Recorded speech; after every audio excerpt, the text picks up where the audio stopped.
afternoon, whenever you're listening to this. Welcome to the internet's most sophisticated wrestling podcast, discussing the weekly aspects of it all, right here on The Bald Monkeys Wrestling Podcast.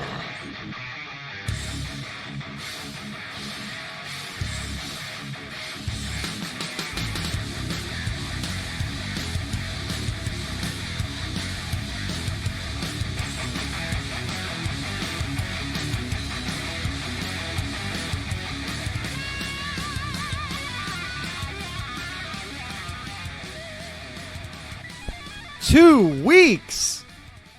It's been 2 weeks, ladies and gentlemen, but we are back. Welcome to the Bald Monkeys Wrestling Podcast. You threw me off. You threw me off, Cotter. You threw me off. So it's been a long couple weeks of wrestling, and I'm not gonna lie to our fans. I've been on vacation for 2 weeks, and I was completely removed from wrestling because even though it is a passion of mine, sometimes that's just what you got to do. You just got to separate yourself. Disconnect. Yeah, get off the grid sometimes.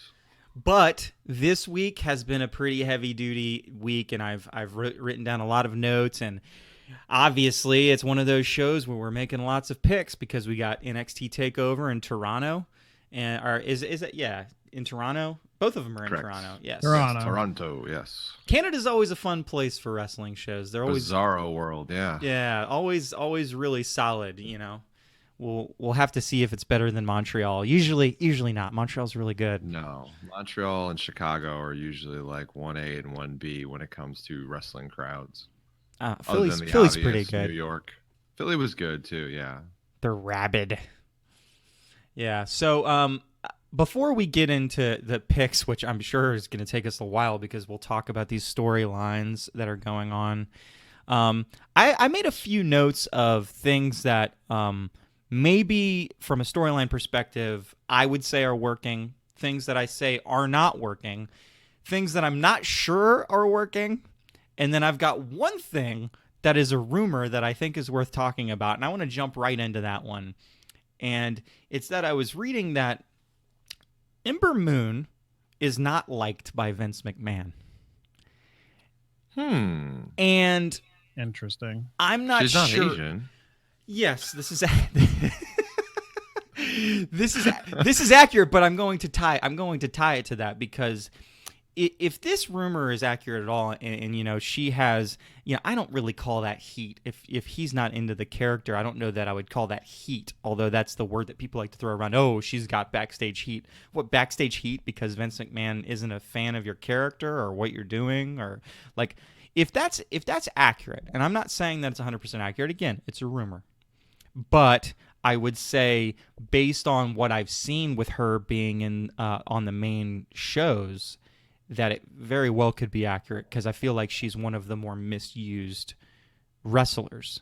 So, And you're a little biased as well. Of course I'm biased. I'm biased. I don't necessarily disagree. Of course I'm biased, but it ties in with the Asuka thing though, where, okay, so you've got Asuka and you've got Ember Moon, and if this is accurate, then you've got Vince McMahon who is taking two supremely talented solo wrestlers and just stifling them because he doesn't like their characters, but the crowd likes the characters. So I'm always get confused about that in wrestling, where it's like sometimes the fans organically make a wrestler work, and for you to just say, no, I don't like that, and just push them to the side and have them get squashed and stuff like that, like, that's no good. So if she gets squashed by Bayley this weekend, like, I can't say that I'm going to be too thrilled about that. You think she's actually going to get squashed, though? I don't know if she's going to get squashed. I don't think that would put they wouldn't put a match together like that. I think there's a very good chance that they could put a decent match together and both come out of it looking strong, to the point of you can almost turn Bayley a little bit in this match. I mean, she's starting to tease a little more of that grittiness, and this might be an opportunity to turn her full heel, which would be, you know, a nice dynamic for her to change and give Ember Moon a little bit of a push even. So I don't know. I mean, it's a rumor, obviously, but I think there's still a little bit of a chance that it's just a rumor and she can come out of this pay-per-view, with a pretty good storyline. Yeah, unless it's just a build-up for a Sasha Banks storyline. Yeah. I don't know. We've been kind of holding our breath about Sasha Banks for a while now. Well, for the viewers at home, or the listeners at home, or the mind readers at home. Yeah, or the one person that actually listens at home. Yeah. This is it. This is it for me. That one guy from WWE keeps listening to us. Yes, I know. We have to make that apparent. This is it for me. This is the last time that I'm going to pick a match where I insert a Sasha Banks storyline into it when we get around to those picks, and that's it. If she doesn't come out this time, I just never think she's coming back. I mean, you've picked her to come back a lot, so yeah, I would guess unless you wanted to wait till the Rumble for a surprise appearance all the way at the Rumble, it would be probably pretty silly to just keep guessing that she's going to come out. Then again, I mean, that would be the way that Steven normally gets. Cash in on that one. Much love to the boss. I mean, you were going to get it right eventually. Eventually. I hope she comes back. I mean, obviously the women's division is missing something. It's missing, a little bit of wrestling in it. And she's, one of the best wrestlers they have. And getting her back would be beneficial to the whole division. But she's taking her time. She's probably healed up pretty good. I mean, she was taking a lot of rough bumps. It'd be nice to see something where, you bring her back and Liv Morgan comes back repackaged and you have two decent bumping wrestlers to help that division out. But I don't know what direction they're going, honestly. It's been kind of different lately. I'm not saying different bad, but they're definitely doing some different things with storylines and trying some different angles, and I'm watching. I'm entertained. I didn't necessarily love Raw a few weeks back, but every once in a while they're going to lay an egg. I don't expect every week to be amazing. This isn't the Attitude Era. Which Raw are you speaking of in particular, Mr. Tiro? Oh, you know exactly which Raw I'm talking about. You were sitting right next to me watching it. Oh, yes, I remember that one. Yeah. Was that the reunion Raw? Was that my first week vacation? No, it was the one after that. It was the one after Reunion. Reunion, I just chalk that up to USA forcing them to do basically a highlight show. Completely. I don't even blame WWE. I blame USA for that. And whatever, fine. It's like the episode they used to air when it was the dog show at Madison Square Garden. It was the phone-in episode that no one really cared about. But yeah, well, USA came out. I mean, I read it in multiple places, and they were like, "Listen, your ratings are terrible. We want you to do something. We want you to do this, so you're going to do it." So, of course, WWE was like, "Yeah, sure. I think I can get a couple people on the horn that would want to come back." And like half the old fogies. I mean, Chris and I talked about this, but like couldn't even get cleared to do things. I mean, in a way, it was the wrestling aspect of the episode, I don't think was terrible for the matches that they did have, but all the extracurricular activities were like, wow. Can we just skip to next week? Maybe just have Stone Cold come out, throw beers at everybody, do that, and then just call it a night at like an hour and a half, and then put on Modern Family. Yeah. Modern Family reruns. I do love the last 5 minutes of Modern Family right before the WWE Raw like promo comes on. It's better than the WWE promo because they changed it and it got worse. Yeah, now, forever, whatever. Yeah. So, yeah, cool. I mean, yeah, I was a little bit disconnected. I did read up on them a little bit. There was nothing too great happening the 2 weeks that I was gone. So apparently I picked a really good 2 week span to take vacation. Well, I'll call out that the 24/7 title is still strong. I think they've done a really good job of making that interesting and really just building in storylines that bring characters that you normally don't see, onto television, which is something we've always talked about. Give these guys a shot, week to week, and not even the same guys. I don't love that Kelly was the first woman to roll somebody up. I think that should have been Carmella. I think they made a mistake with that. They could fix it still. I think at some point Carmella still needs to turn on Truth, but I think it's been entertaining nonetheless. Well, both of the women that won that night were completely terrible. I mean, come on. Three of them. No, three of them. You forgot. Yes, Medusa. I did. I did totally forget that. Now I did like that spot with Medusa holding the belt over the trash can. The $1 Million Man came out and bought it. That was funny. I got a kick out of that. But like we talked about, so many guys weren't able to get cleared. They had to do these finishes that were not televised. Finishes that you didn't get to see because guys just couldn't get cleared. These guys are just getting old. They don't need to be in a wrestling ring anymore.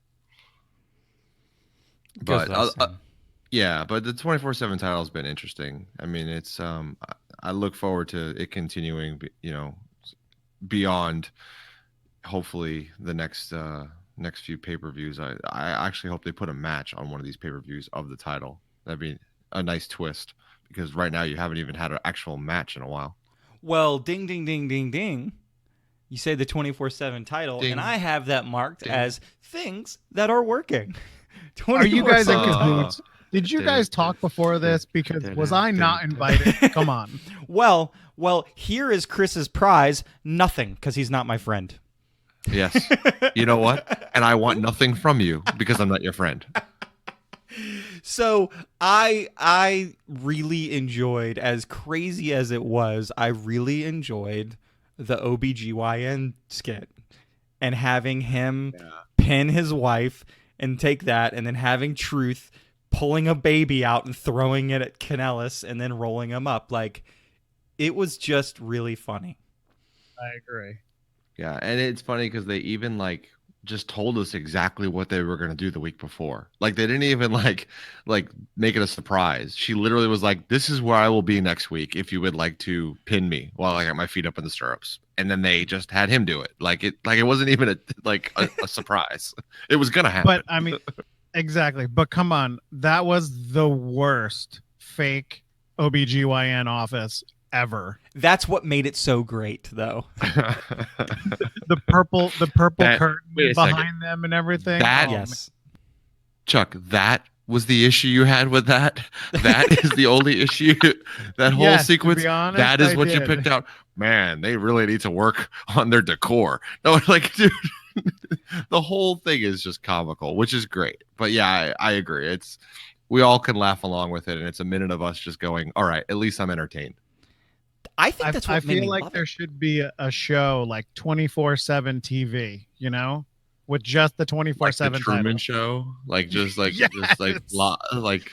oh man, that would be camera great. On whoever actually has the title, just a camera following them the entire time.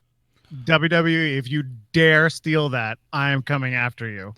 Well, they could easily do that on their YouTube channel too, and I think it would be very successful. You just make extended videos with some of these wrestlers that are in cahoots to get the 24/7 championship. Yeah.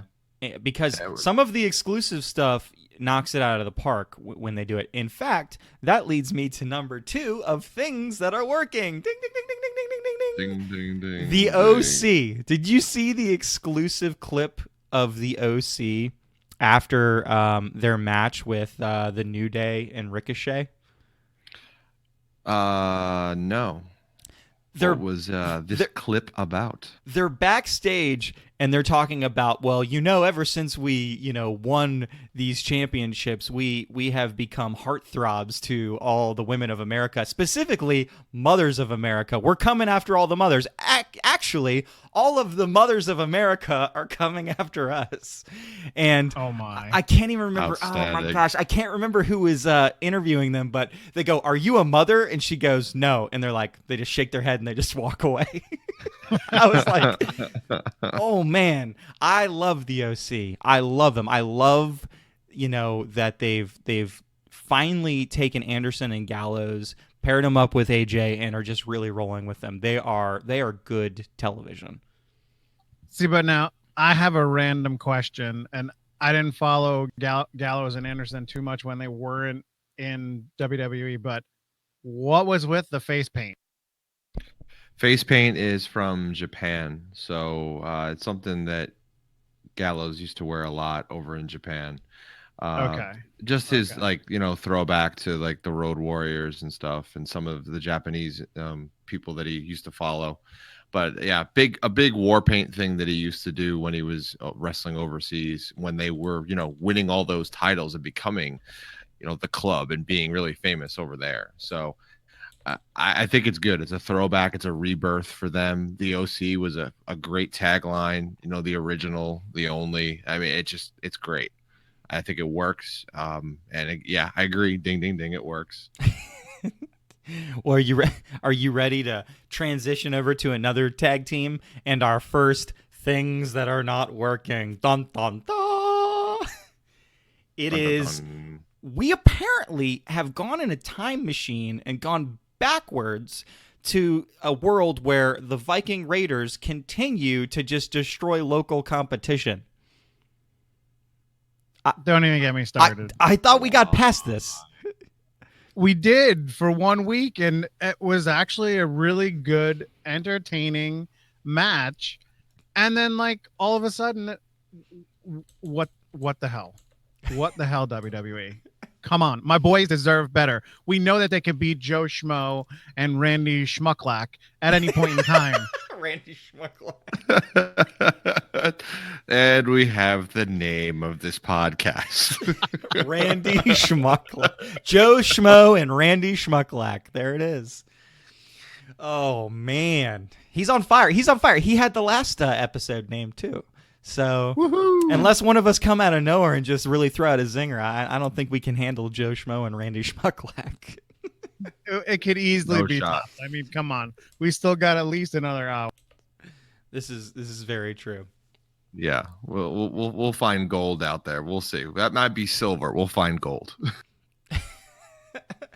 But yeah, it is pretty disappointing to see them going back to the squashing of local jobbers and with like no storyline coming with them. What are they, Chuck? Like you have the in with these boys. What are they? Are they faces? Are they heels? Are they faced heels, as James likes to call them? What are these guys? I don't get it. I like the face heels, or as the three of us, we like to call them the feels. I like them just teetering. I know. Listen, you can't always put out winners. He just keeps talking. He keeps talking to get past the bad feels thing. But I like the teetering on one side or the other. I mean, it is entertaining. It's like, okay, well, yeah, they're kind of like the bad guys that beat up on the little scrubs. But then they're like entertaining too, and then it's like, but so I don't know, to be honest. I like the playing the fence with it, but until WWE and the writers decide what they're going to do with them, I honestly think that's what they have to do. I mean, I think the crowds like them. I mean, how could you not two bearded Viking guys just kicking the crap out of people? I mean, it's great. It's great TV. I mean, there was a TV show called Vikings. Yes, this is true. Just think I just think they need to pick a lane. Like, just they need to, writers or them or whoever needs to just pick a lane and start moving down it. Because I think these squash matches, as we're talking about, is just not working. So get them going in whatever direction you want to get them going. There's plenty of good tag teams out there. Why aren't we, again, showcasing more tag teams other than these local guys that don't need to be on TV when you have guys that are perfectly good that can still lose a match and look good?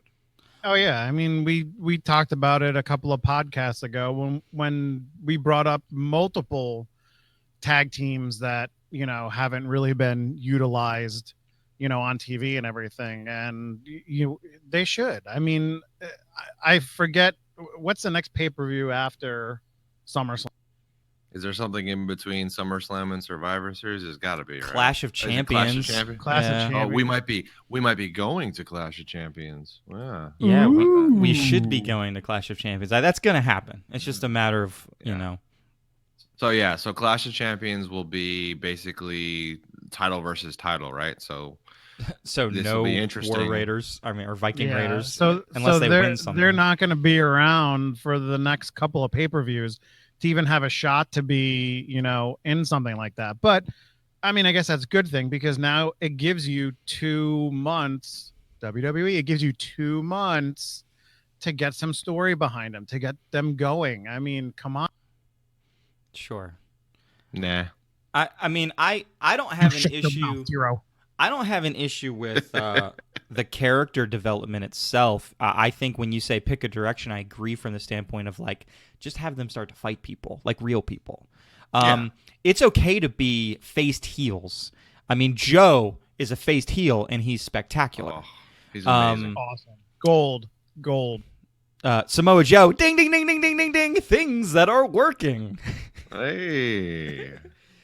Although he was quite faced. A great promo. He was quite faced this week, though, because when the car gets hit and then he goes over to help Roman Reigns and he's telling him to stay down and yelling for a medic, that's a very, very face thing to do. You know what I mean? Well, it was interesting because, we obviously found out that it wasn't him, but it was very reminiscent of a classic feud that I loved because it had my favorite wrestler in it back in, I believe it was it early 2000s, I would say, where we had Triple H and Shawn Michaels feuding. And somebody beat up Shawn, and Triple H wasn't sure who it was and went back there and said, somebody get help. And he's in the back, pretending that he's really concerned about Shawn, and they bring the footage up and who actually jumped Shawn, and it was Triple H. So it was an interesting kind of promo where I was like, man, this could kind of play to that same direction and storyline, but obviously they decided to go a different direction with it. I don't think they're going in that direction at all, for sure. I think you have Buddy Murphy, and Buddy Murphy says it's Rowan, I think. And yes, it's basically they say it's Rowan, and they've actually released footage of Rowan in a hoodie walking behind the scaffolding after the scaffolding fell on him. Was it Rowan though? Or was I don't know. Or was it Daniel Bryan? No, not Daniel Bryan. Somebody bigger than Daniel Bryan. Somebody as big as Rowan. Luke Harper?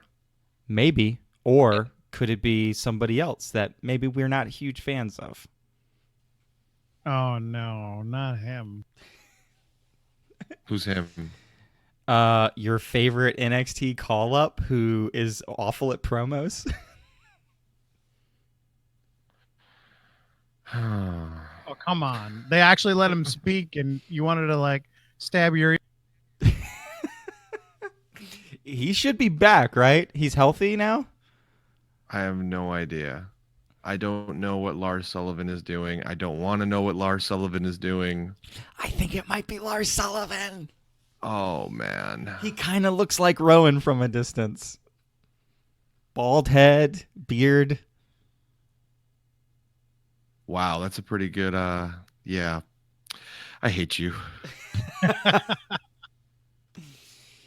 It is an interesting. I mean, you can't have Roman Reigns. Roman Reigns versus Rowan. Is that really I'm sure it would be an okay match, but is that really a hot match? You know what I mean? Not that I don't know that Lars Sullivan is, but it's a little bit more interesting in my opinion. Now, I think Luke Harper would be even better, but it's just interesting because it's Roman really he's doing a lot of tag matches recently. He's had a couple of singles matches, but I feel like they're focusing on him with some tag matches to kind of just get him away from the title picture and let him kind of get back into almost the groove of things, it feels like. And I almost thought this was going to be a lead to another tag match where he might actually tag with Samoa Joe to take on Rowan and Daniel Bryan. But he still could. Yeah, I mean, they could still go The that possibility. direction, but it's just interesting what they're doing with Roman, and I'm wondering if he's just really just not 100%, but he's obviously still, doing a really good job of playing the character and getting some good storylines going. Well, I have him, Roman Reigns, and in particular, I put Roman Reigns attacker as something that I'm not sure if that's working or not, or I've got it as meh, like eh. It's not meh. It's just I'm not sure. Well, we don't know what it is. It's still like it's a mystery, and I don't even know that they are sure what they're going to do with it. They could still pull a switch on it, right? Oh, they could have some signing that they're keeping super secret that would like blow your mind. And here comes like I don't know, like they could sign like Marty or something like that, and then Marty comes out and is like, oh my god, like that would blow people's minds. Yeah, but that'd be good.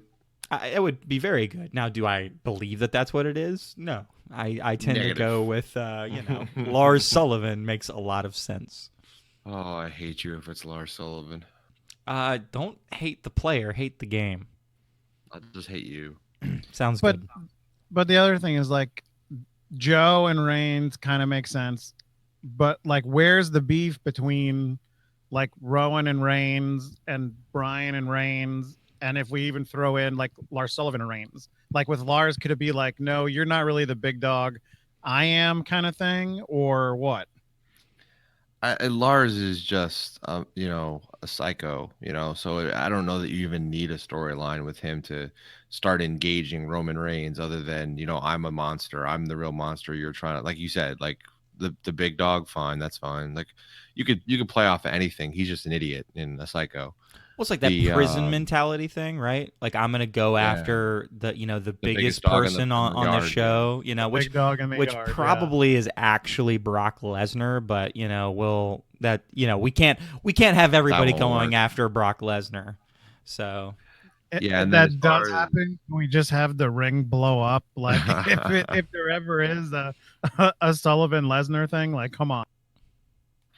And I don't know that Daniel Bryan, other than him, changing his career, that he still hasn't even told us what he's going to do. So that would be the only. I still think it'd be interesting if he went to 205 Live and helped push that. But yeah, I don't know. I think the Lars Sullivan thing makes a lot of sense. I hate it. And I don't know. I hope they kind of swerve it and don't go with Rowan. And I liked the random Luke Harper thing, but I don't know that's going to happen either. There's a lot of ways to do this. If it's just Rowan versus Roman Reigns, though, it's going to be confusing. I think it's going to be a little bit forced.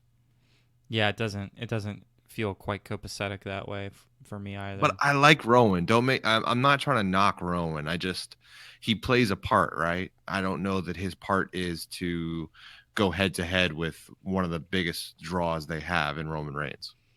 I also don't think it's Rowan from the standpoint of Rowan was a very prominent member of a swerve that the WWE did. What was that at? Was that WrestleMania? No, it wasn't WrestleMania. Was it? Was it WrestleMania? What swerve are we talking about? When did The Rock? No. Rowan interfered for Daniel Bryan. Yes. When that initially happened, like that was out of nowhere, and everybody was like, "What, Rowan? Yeah. Like, what's happening?" Like, so I actually use something like that to believe that it's not. It's a swerve. It's just which way is it swerving? And I think it's swerving towards your boy Lars.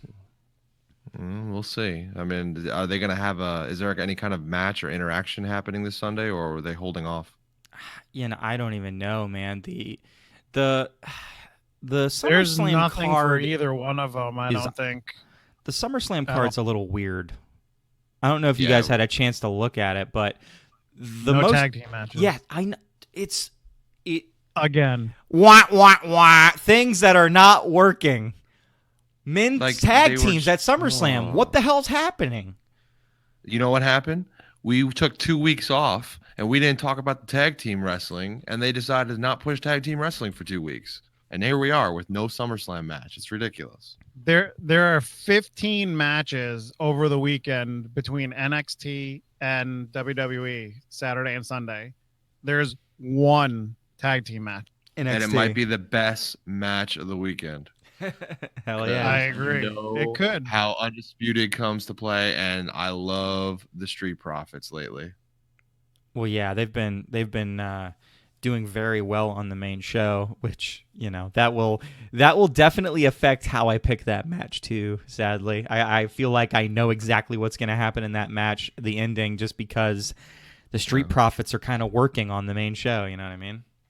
Well, I'm at my picks are going to go based on my prediction that I had weeks ago, which is being draped in gold. So we'll see how those go later on. And I think that's accurate. Yeah, I think that's accurate. But hey, let's not get too far ahead of ourselves here.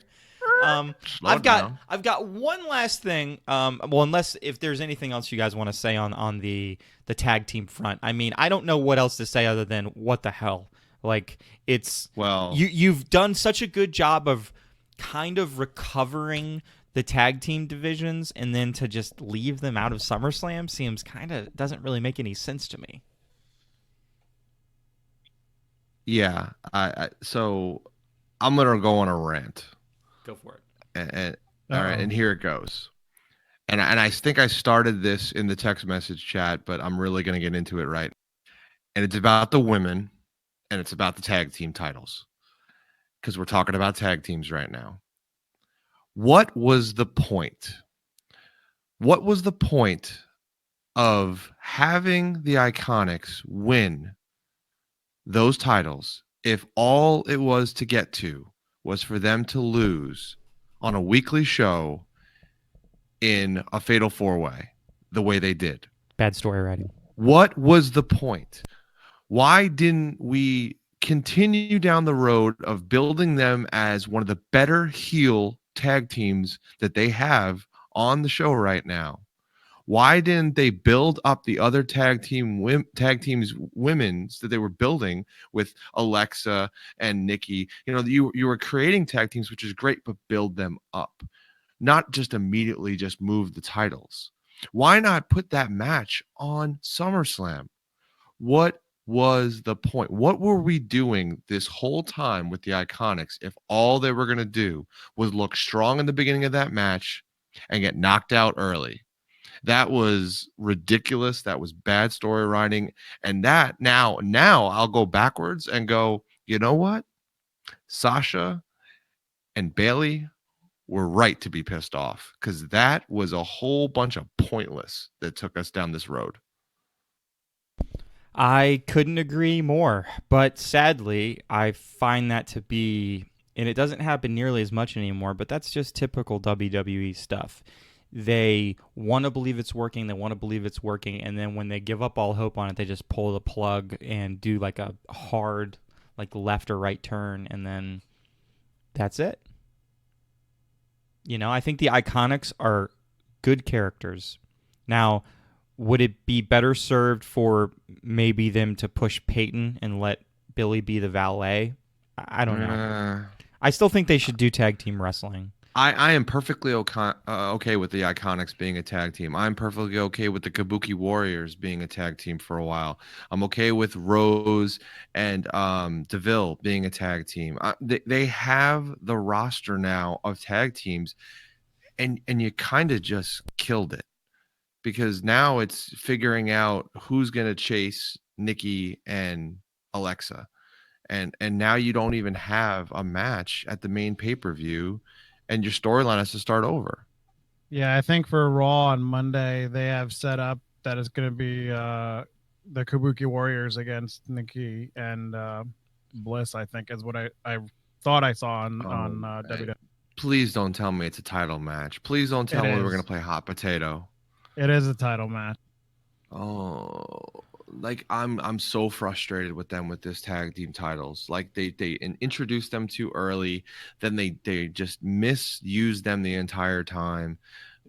They need to start over and just almost just get rid of them at this point. But I know that would be just blasphemy with what the women's division has been fighting for. It's just frustrating to watch them make mistakes like this. Yeah, right on the trending news at WWE site. Bliss and Cross to face Kabuki Warriors in the title defense on Raw. Well, it's not perfect by any means. I agree that they started the tag team stuff a little bit too early because, and only because, they didn't have the tag teams like developed before they did it. That was really the only issue, because again, I think there's more than enough women to maintain the division, but if you don't create those cohesive tag teams, then I don't know, what are you supposed to do? It just looks a little bit chaotic and sloppy, and kind of like parts of that match. There's a few sloppy parts of that match, like majorly sloppy parts of that match. So I don't.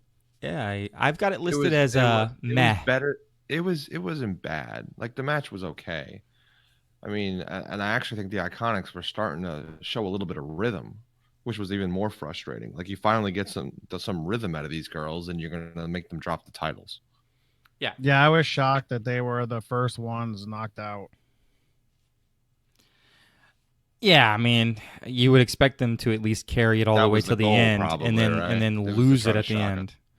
Well, it was a shocker, right? I mean, because what second that they are knocked out, it's like, well, whoa, we're gonna have new champions. It's just not good shocking. No, it's not unexpected shocking. And the other finishes were kind of sloppy too. So you ready to go on to something that's working that was unexpected? Of course. I'm afraid, but yes.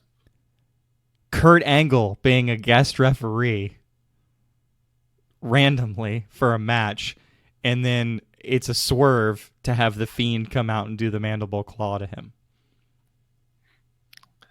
Love the Fiend.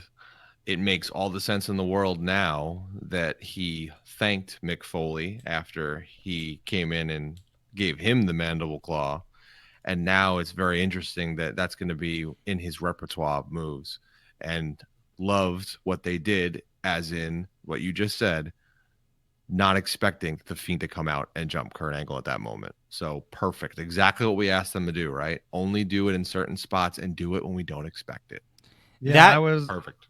I was listening, and all of a sudden I heard the music hit, and I was like, whoa, wait. Who's he going after? That one was a lot more unexpected to me than the Finn Balor one. Like the Finn Balor one, I was like, I don't know that I 100% knew it was happening, but the second the lights started going, it was, I was like, okay, Finn Balor makes a lot of sense. Kurt Angle does that. I don't know if that made sense at all, but it was fun, and that like. Oh, go ahead, Jay. I was gonna say, like, that chaos of him just coming out of nowhere and just dominating somebody. That's just, hey, I like that.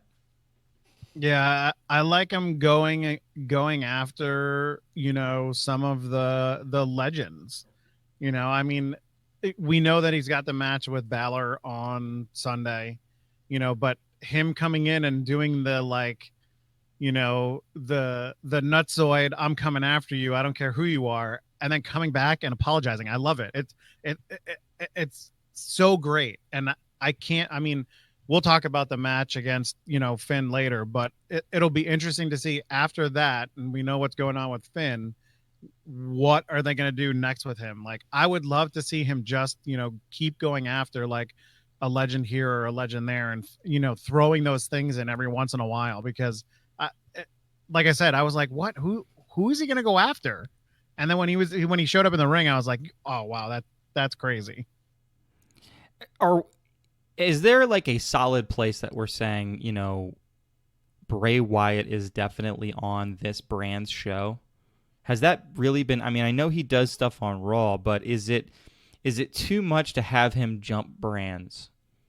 Because I think it makes a whole lot of sense that you have him beat Finn Balor early on in the night, and then, like, let's say towards the end of the night at SummerSlam, you have Orton beat Kofi Kingston, and then he's in the ring celebrating, and then the lights go out, and then the Fiend attacks Randy Orton.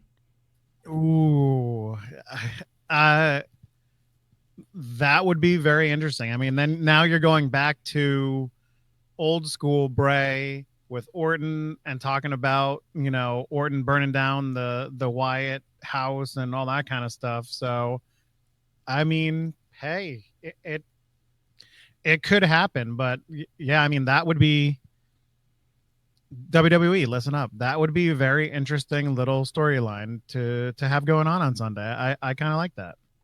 Well, I especially like the angle of, he's continuing his revenge, his history with a lot of people that are still wrestling. We're going after Finn first. Let's get that out of the way, and then let's go right into the next program with Randy, and just keep moving from there. Eventually he could actually go after Kofi at some point, or the New Day in general. Vince McMahon. And yeah, he could just roll through everybody that he needs to feud with, and it'll be fun because he'll never stop doing a program. You'll never have that like pause, and I think that's the surprise factor that the Fiend can bring. And it's important that you're trying to build the Fiend versus the Demon, because it should be a match that the Fiend is going to win. He's going to beat Finn Balor. Finn Balor takes his break, right? So we're in August right now. So when Finn comes back, that separation will have already happened, or will be like right there where you're getting ready to have, like, let's say SmackDown on Fox. And if he's one of the things that's working the most, like, you've already moved Bray to SmackDown. When Balor comes back, he comes back to SmackDown, and that's when you start building that match between between the two of them, really, or at least start to slow build. Yeah, I think that is definitely something that could work. And like we've talked about, going back to, like Tiro just said, going back to some of the previous storylines that Bray has had, definitely helps. But yeah, I mean, SmackDown is going to need something when it comes back, and if Finn is back at that time, maybe it'd be a little bit before, a little bit after. Yeah, it makes total sense. But I mean, and I've said it with you guys before, I hate the whole brand thing. Like, I know it, it makes sense in a way, and you kind of have to have it, but like on the other hand, it's like, it's just so much better when, you don't know when someone's going to show up, where and when and how, and forget about the whole wild card thing, and like, just have it be a fluid, type of roster where people are going here, people are going there. I mean, we've been doing it for so long, and I feel like for the most part lately, when those things happen, I think they get a big pop from the audiences, and I know that we love to see that kind of crazy stuff too. I think that it gets a little tricky when you start talking about well, okay. First of all, you said something about the wild card rule, and I know that you guys had mentioned somebody had said in text a week or so ago, it's nice to see that the wild card rule is like dead for good. But it makes sense if you think about it, because SummerSlam is this weekend. And then what's the next big pay-per-view? It's Survivor Series. You can't have this really muddled mess of people going from show to show when you're trying to build a pay-per-view that has to have two distinct sides to it. So you, as much as they probably liked using the wild card rule from a ratings perspective to get people watching, they have to put that line in the sand to say, okay, it's important that we have this side versus this side at SummerSlam, and we have to start, separating people and really building that in each direction to make it work. I agree, but I mean, I think you can kind of have that already with, who's been going back and forth to shows and whatnot. I mean, like, what show is Roman Reigns really on? Like, he's really on SmackDown, right? SmackDown. Yeah. So, I mean, but he's been back and forth. So, I mean, as much as I agree, like, I think you could totally continue on with the fluidity of the brands interweaving and still set up a really awesome, Survivor Series. With what you got with what you have. it's important that they keep Survivor Series strong because they're about to go into, the Fox era. So I think that's important that they figure out a way to make it a strong Survivor Series as well. Yeah, agreed. Yeah, so that is we'll move on from there. We've already talked about the women's tag team. That's meh. Here's You and the your last thing. The last thing I have for something I hate, and this is me personally. This is the one where I was not sure if you guys were going to agree with me or not, but I found it very, very, very, very, very, very irritating when you had Natalya in the ring with Becky Lynch, and she puts her in the sharpshooter, and she gets the count out, and they're trying so hard to repackage Becky as Stone Cold, and they're trying to set up Stone Cold versus Bret Hart in Toronto with Becky Lynch and Natalya. It is a submission match. So, it's so obvious. It's silly. It'd be interesting if they could figure out a screw job angle to screw Becky in Toronto and to let Stephanie screw Becky in Toronto. It'd be an interesting throwback, and it would obviously put a McMahon in the story, but it would almost give her, a bunch of pop that she's actually helping Natalya win in her hometown. It's the opposite, right? It's the turn of, well, we screwed Bret in Montreal, we're going to screw Becky in Toronto. So now we're actually changing the dialogue and flipping it on its head. It's like the Hart family Canadian redemption. I don't like it. No. Hey, trust me. I'm with you on the kind of like meh. Don't really love it, but I feel like that's, we talk about like what can save it, what can make a bad storyline good. I think that's what can make this bad storyline good. I don't even know that it's bad. I don't even know that it's bad, a bad storyline. I was kind of okay with it, but then when I see her doing the sharpshooter and then she won't let it go and then they tap out and, they have a Trish come and break it up or whatever, like, Trish didn't even wrestle. Like, no, we didn't even get to see Trish wrestle in that tag match at all. I think that was the point. I think it was the point, because WWE are idiotic. Just to wait and showcase her for the thing that people got to pay for. It makes no sense. Like, if I'm her, I want to take a few bumps in the ring.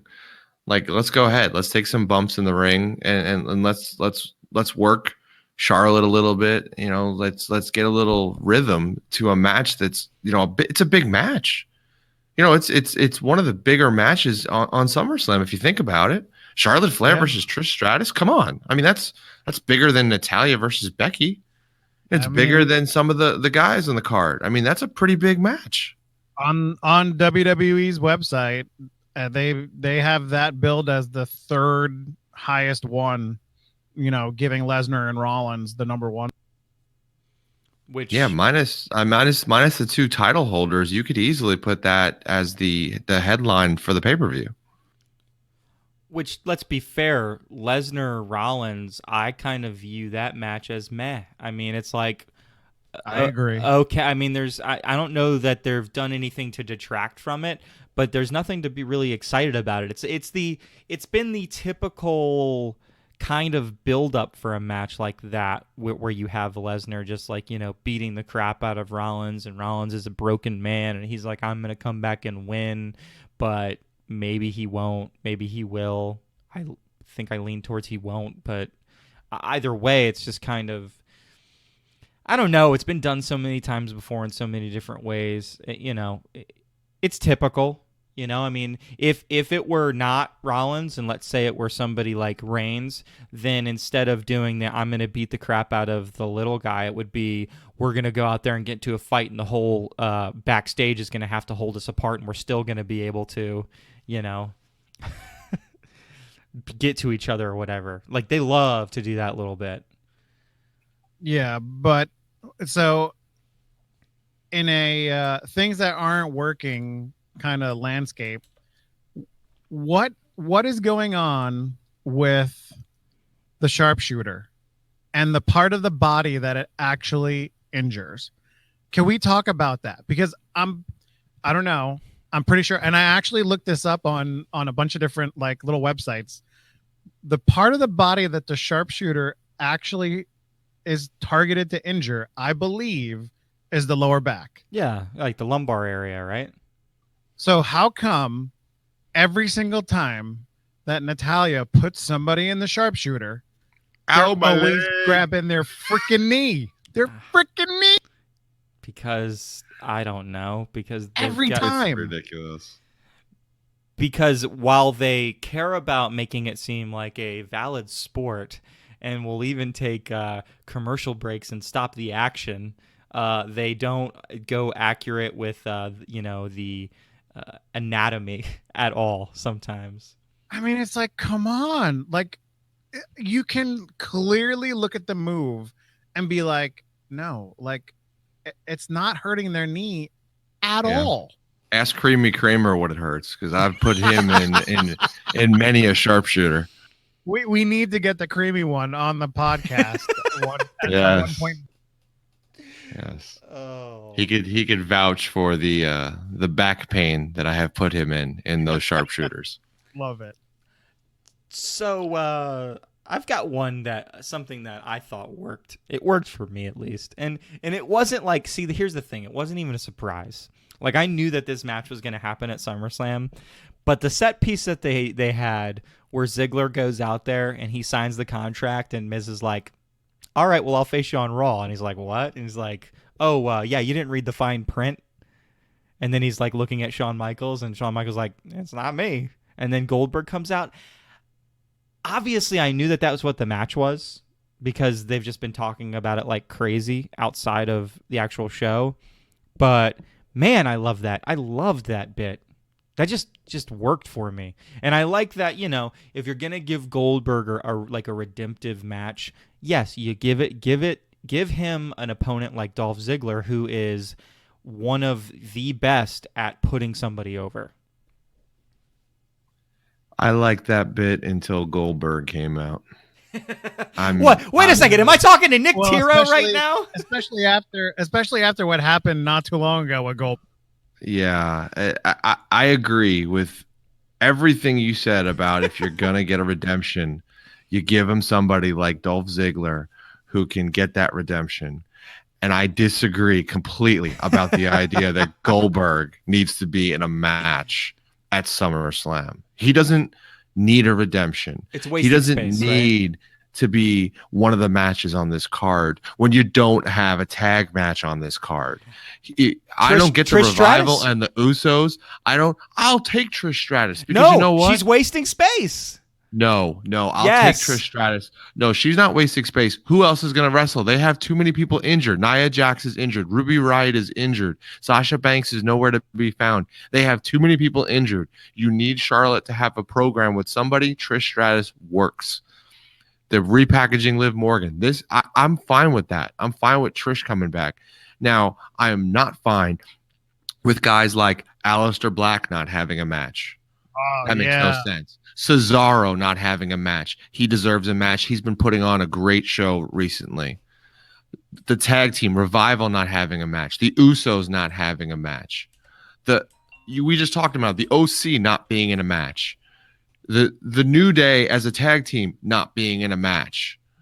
Daniel Bryan not being in a match. But we need Goldberg in a match? Come on. Is it like redemption to Goldberg from the WWE for him and Undertaker's poor match? Like, you know what? Undertaker got his redemption. Yeah. It's more for the WWE than it is for Goldberg. They just bill it like it's more for Goldberg than it is for the WWE. Why is it for WWE? WWE got the redemption. Well, Taker looked great in the last match, and they want Goldberg to look, and they want Goldberg to still great. Looked like a schmuck. Who cares? Who cares? Well, WWE cares. It's a match. It's on paper. I don't care either. And I know Nick Amore doesn't care. Although I should, what's his shirt size? Because I do need to get him one of those Goldberg shirts. Yeah. Nick, look out, because you're next. Nick Tiro, you're next. What a great promo he cut. Like it's some kind of redemption. Like we owe Goldberg something because he owes me. Terrible. He owes me for having to watch that and kill social media. Like everything that we had to deal with during those weeks after that match, with Taker's done, Taker's washed up, Goldberg is washed up, they almost killed each other. This is what happens when guys can't wrestle and are old and they get in a ring. They owed us a lot, and Taker made up for it. I'll give Taker credit. He had a great match with Roman Reigns. They had a tag match with McIntyre and Shane. It was a great match, but that's all I needed. The story was over. I'm done. Goldberg was forgotten. It was a joke, and Dolph Ziggler can continue to bury him, and it would have been great. We didn't need this. We don't need this. I don't like it. Well, it's happening. And what's going to happen when Goldberg hurts one of the best workers we have in Dolph Ziggler? Well, all I have to say is this. I'm not sitting here saying that I love the match. I'm just saying I love the bit. The only way, ready? And this is unfortunately the only way this match works, and it's probably the way they're going to do it. Goldberg spears him, jackhammer, match over. Yep. That's it. And it lasts as long as it took me to say that. And that's it. And that's his redemption. And you're welcome. Goodbye. Go away. It's going to be such a short match that they are going to put a tag team match on SummerSlam. I actually do believe that's going to happen. But from a podcasting standpoint, that annoys the fuck out of me, because it's like we try to pick all the matches on here, and then they're going to throw a fucking match in last minute. That's a tag match, and it's like, well, I didn't get my picks. I didn't get to pick it on the podcast, but we'll be in person, and I'll be like, okay, I'm picking them. Picks. I'm picking them. My picks. Well, for whatever reason, I think that WWE is going to redeem Goldberg for whatever reason. However, I wish it goes the opposite way, Tiro. I hope that Goldberg goes for a spear right away on Zig. He completely misses him, hits the turnbuckle, comes up all dazed, and Ziggler just hits him with sweet chin music and just pins him 1, 2, 3 right there. That would be amazing. Goldberg is too much of an asshole to let that happen. I know that, but that's what should happen. Man, we're giving a lot of time to Goldberg in this podcast. I know, way too much. Move on. Next subject. Please, let's move on. Speaking of people, turn the page. Speaking of people that are taking up space, but I'm not going to say it's not working. Me and Tiro were talking about this before you got on, Chuck. I find the Shane KO match this interesting, meta moment of SummerSlam, where KO's whole thing has been, you're taking up space for good wrestlers, and that is in fact exactly what they're doing at SummerSlam by them even having a match. They're taking up space from other wrestlers. Now, I'm not saying that's a bad thing. I'm saying the meta-ness of that story is actually kind of makes it work. And I love chaos. What I find appalling about that is this past week when Shane flipped the table over on Owens, and I don't know if it was Cole or somebody else or whatever. They were like, "Oh my God, he's pinned underneath the thing," and I'm like, "Dude, you could easily just crawl out of that." It was definitely Cole. They even had the shot. I was like, "Really? He's not pinned against anything." He's got a big belly, man. I don't know. He's got a little bit of a beer belly thing going there. No, maybe it just got jammed. Do not even say that about fat people. I could have been under there, and I'm bigger than Kevin Owens, and my belly still would have been even hitting the table. Get out of here with that, WWE. All you need to know is that if something happened and somebody's being way over dramatic about it, it's definitely Michael Cole that's talking. Well, Yes. And here's what makes it even more ridiculous about flipping the table. Aren't we supposed to believe that it's like really hard to flip that table? Like, wasn't that one of like Braun Strowman's like thing of strength that he was doing? Like, I'm Braun Strowman, and look, I could flip cars, and I could flip the announce table. Holy cow! And he did that to like Kane, right? And like pinned Kane under the announce table, and it was amazing that he did it. And now we got Shane doing. And now Shane McMahon apparently no. You're forgetting something. Shane is in fact the best in the world, and the best in the world can do whatever he wants. Yeah, he is the best in the world. Don't worry. Next week they'll have like Nikki Cross come out, and she's gonna flip the table on somebody too, and then we'll be like, what are these tables really made out of, people? They're made out of feathers and dreams. Okay, but how good is KO though? Like how gold is KO? Awesome. Him and Joe have been fantastic. Yes. Dream program for me. Dream program. Joe versus KO. Oh my god. It would be the promos. The totally unhealthy, unfit match. The two fat guys going in. Hey, fat guys need fat guy matches sometimes. That's how it goes. Cream pie on a pole match. I look at Kevin Owens and I go, man. I could have been a wrestler if I just would have gotten rotisserie chicken on a pole match. Love it. Oh man. Well, they're both doing great. To be fair, it's not fat guy versus fat guy, but you are getting I think at All Out you're getting Kong versus Kong. That's kind of close, isn't it? Yeah. Neither one of them can actually talk though, right? Like neither one actually talks at all, right? Oh my gosh. So, yeah, not the same.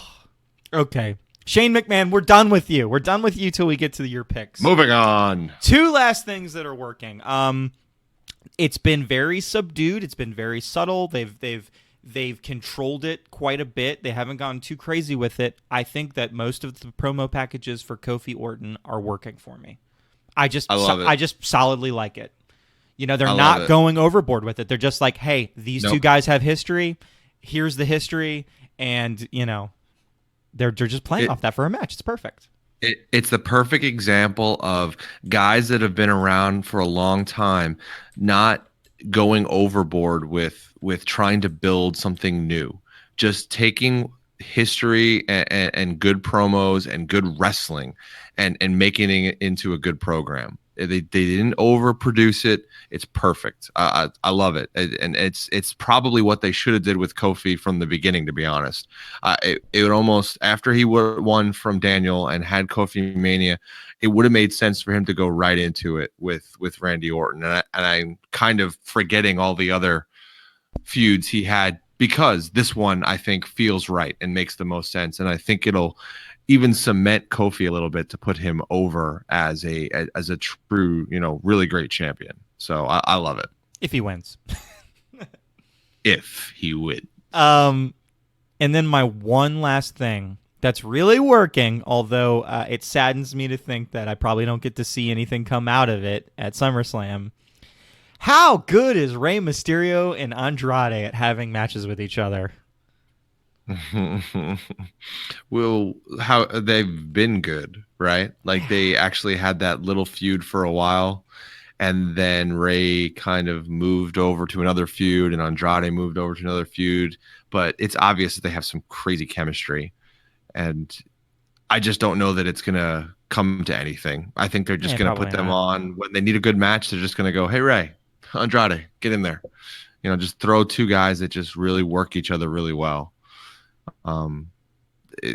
I can't get enough of Andrade, period. That guy needs a bigger push. I know Shinsuke is better with the title right now, but I'd actually rather see Andrade get pushed with one of these titles, one of these mid-card titles. One of the rumors was that Andrade is going to be getting a big push coming up soon. Well, that's that Flair momentum. To be the man, you gotta be with the man. I don't know. That doesn't really make sense. Yeah, she's not the man though. You gotta, yeah. Yeah. Man. Yeah, but WWE is no different from any other business. It's not what you know or how good you are. Sometimes it's a who you know, and that's what gets you everything. And so, Andrade. There you go. Yes. So, but you know what? I think he deserves every bit of it. Yes, he does. He's Very from well the qualified. time we saw him working with Johnny Gargano in NXT. From the time I was able to see him at a house show in NXT, wrestling as a face. He's been great, and Zelina Vega is just that catalyst. I think that's propelled him to how great he is as a full character now. Yeah. Well, you know what time it is now, boys? You know what time it is now, boys? We got a lot of picks to make, man. To do tons and tons of picks. And Chuckles has got the picks. We'll start out with NXT, then move to Chuck's SummerSlam. driving the boat. Try to do it in the order like you think Oprah. the matches will happen, or maybe the worst match to the best match in either card. Oh, Captain, man. my Captain Chuckles. Now I got to do some order on this stuff, man. Oh, damn! I just don't want you asking Adam yeah. Cole, Johnny Gargano first, on NXT. We'll talk No. about that last. We're gonna start off with the Candice LeRae Io Shirai match. We're gonna go to Tiro first. I am gonna write down everybody's picks just so we can see, because I feel like we've gotten away from that lately. Good. Yeah, we have. You're accurate in that. So I am going to roll with Io Shirai. I believe she's got the character now as the heel, as the badass. While I love Candice LeRae and I think she could become a really great babyface, I think it makes more sense for Shirai to not only win, but win and continue to beat the crap out of Candice, to get that sympathy around her, to really push her as a babyface. And Io, who can, I think, do and work with any wrestler on the roster right now as far as the women go and excel. She's going to be awesome, and I love her as a heel, so I'm going with her. Okay, Mr. James. Well, I always start out these things by saying, there's picking with your head and picking with your heart. Well, in this case, they both say Io Shirai. Come on. Who's gonna win other than Io Shirai? Io Shirai is a beast, and they need to just, every match she's in, she just needs to just keep winning, because she is going to dominate. I feel like she can dominate every women's division she'll ever be in if they really want a good product out there. Now, she goes up to the main card. Vince won't like her, but what can we do about that? No. Well, I'm going to complete the trio and go with Shirai as well. Everything that you guys said, I completely agree with. I don't think it's Candice LeRae's time yet, but that's just me personally. I love to see Io Shirai just kick the crap out of everybody. Yes. We are pro-Asian on this podcast, which is something really weird coming out of my mouth. Well, let me tell you something.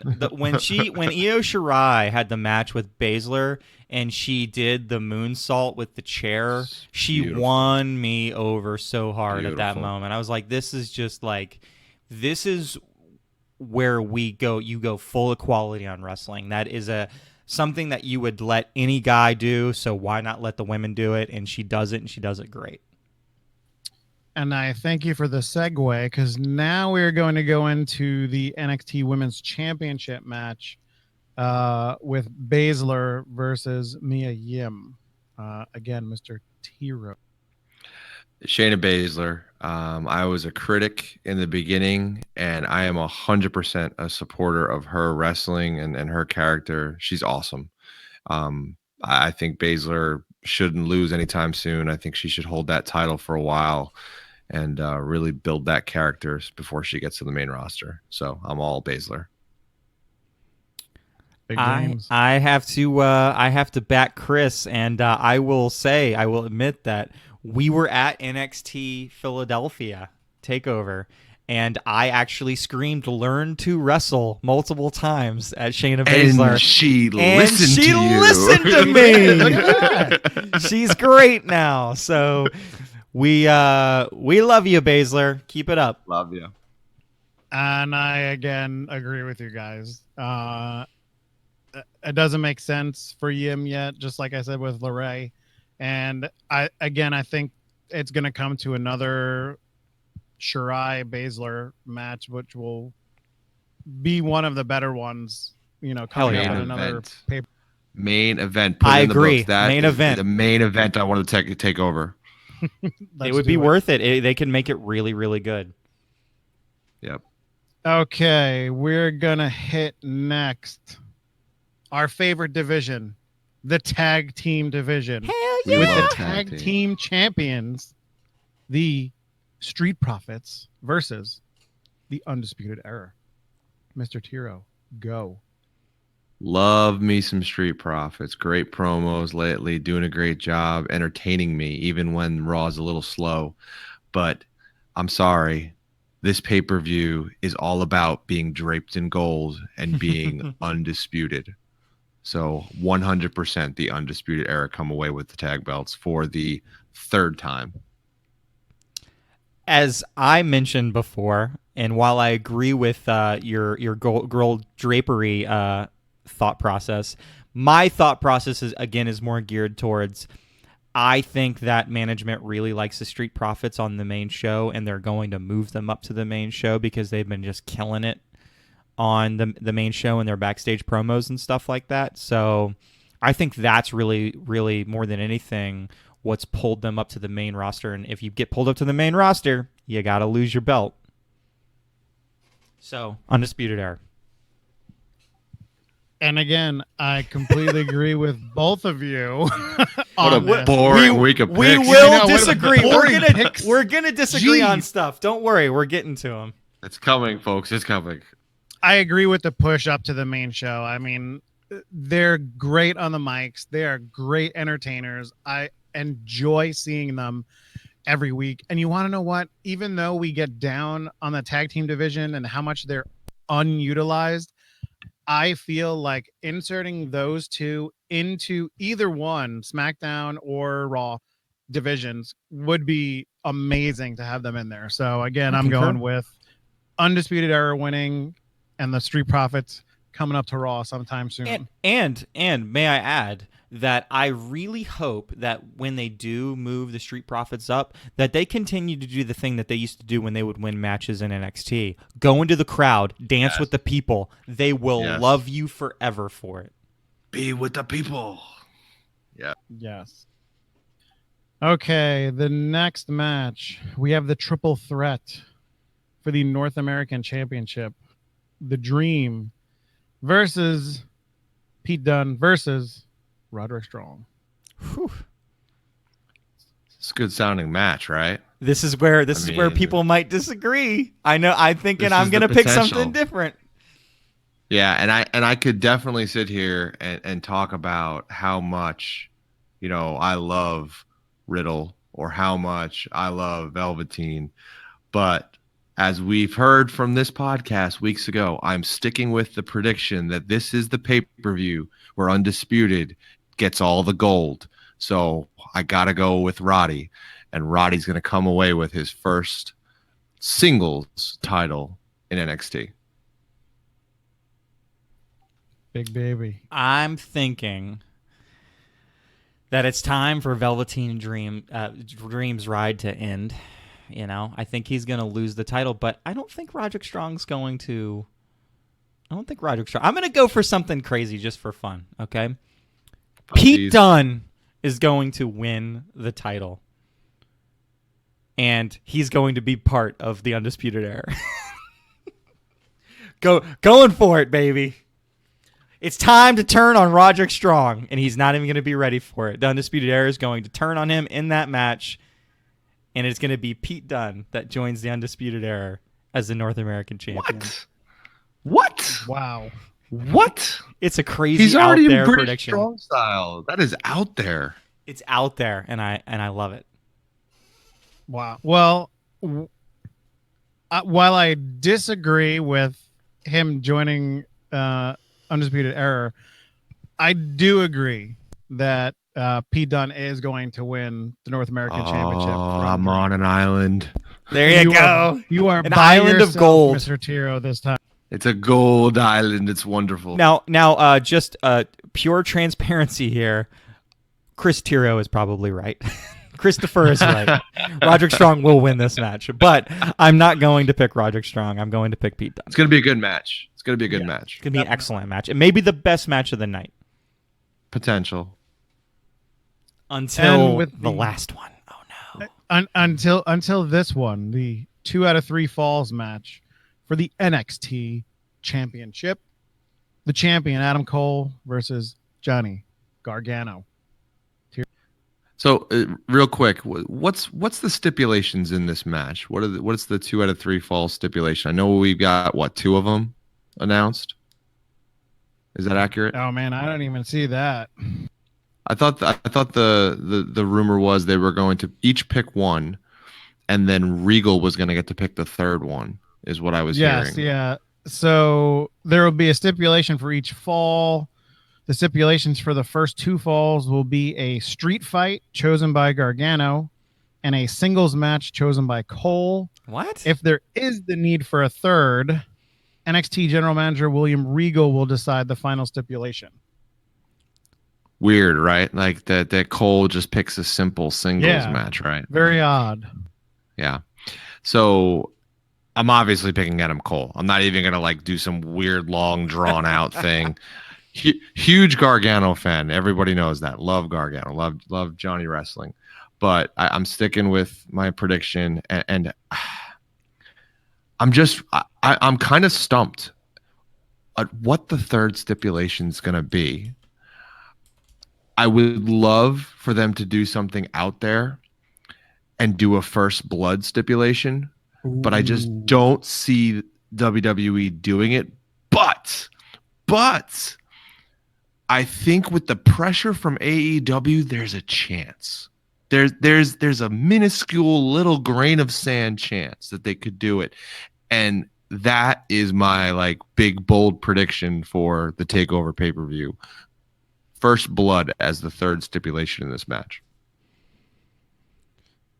I like that. I was just writing that down. Okay, James, go. I got no crazy prediction. I don't know what the final that second stipulation sucks so bad. Why? Which is why they need something big for the third one. Well, yeah, but I think why wouldn't he just go I just want a no holds barred match for the second one, and then immediately you just have Undisputed Era come in and just beat the fuck out of Johnny Gargano, and he just gets an easy pin. That makes a lot more sense to me. Of a fun thing that you could do with that.